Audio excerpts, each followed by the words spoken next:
A political earthquake hit Mandera County on 23rd September.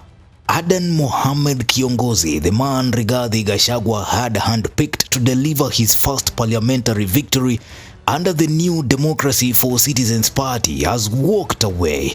His withdrawal barely 2 months after defecting from ODM and just 10 weeks to the Banisa by-election leaves Gachagua's party bruised, President Ruto smiling, and Kenyans asking the same question.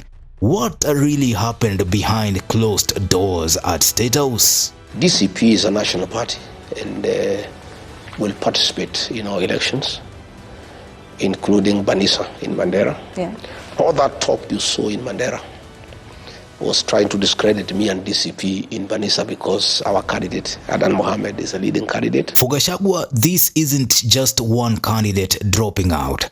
It's a credibility crisis. The DCP was born in May 2025 after his impeachment, branded as an anti-patronage grassroots outfit. Banisa was supposed to be the stage to prove that DCP could plant roots beyond Mount Kenya. Instead, his flagship candidate has defected before the race even began. The Banisa seat fell vacant after the death of its MP. It was one of 6 by-elections announced by IEBC for November 27th. Unlike Malava or Mbeere North, Banisa carried symbolic weight, a remote constituency, marginalized but politically strategic. For UDA, it was a consolidation seat. For DCP, it was a chance to prove survival. Back in July, Gachagua unveiled Kiongozi at the party's Nairobi headquarters. He was bold, promising to deliver Banisa as DCP's first win. He framed UDA as a party of handouts and himself as the people's candidate. The fanfare was loud. The elders' endorsement was secured, and Gachagua flew back early from a US tour just to cement it. The people of Banisa have told me in no uncertain term that I should be on the ballot with this party called DCP. So I want to tell those people who are spelling rumors that there is no day under this sun.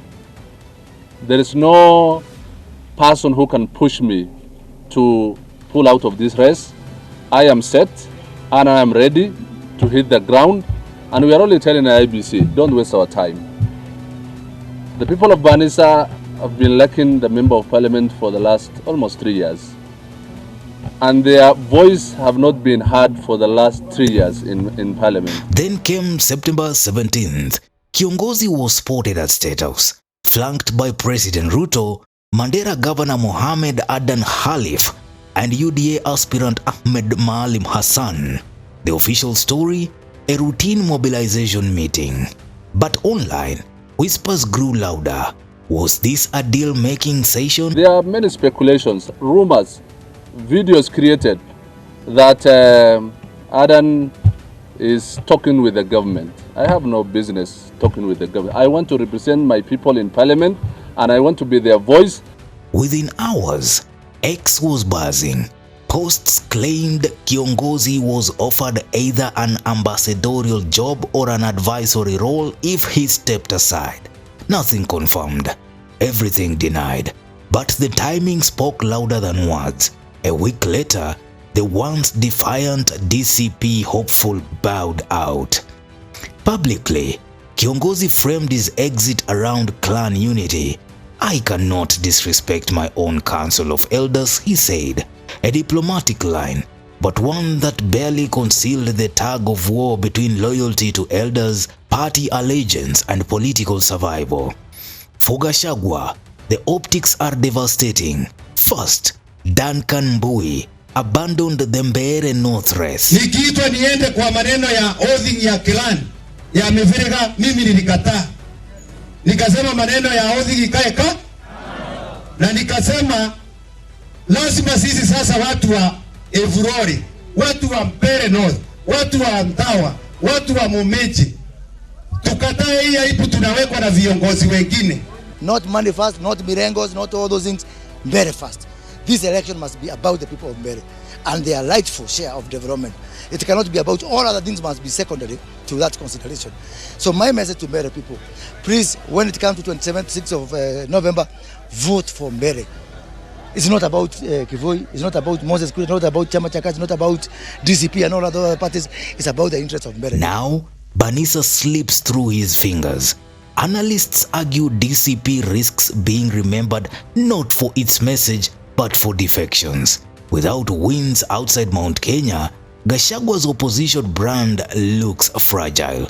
And as DCP, we have decided that we are going to field candidates in all the by-elections in Kenya. We are going to field candidates even in Nyanza region. The constituency which was being represented by the late Ongondo in Homa Bay, and the constituency which was being represented by the current CS of Energy, Wandai. We want to assure Kenyans that this is a national party. We've had wide speculation that this is a party dominant in one region, but it is evident that this is a national party. And today, we have convened here to unveil two of our candidates. One of them is from Banisa constituency, from Mandera County, and we now have a candidate called Adan Mohamed, who is joining our party today as our candidate, and would like to urge all the people coming from Banisa constituency to stand behind Adan Mohamed, because this is now the symbol of change in that by-election. So Adan Mohamed, karibu sana kwa chama. Karibu sana. Asante, all the best. Residents of Banisa are split. Some applaud the move as pragmatic unity. Others denounce it as betrayal.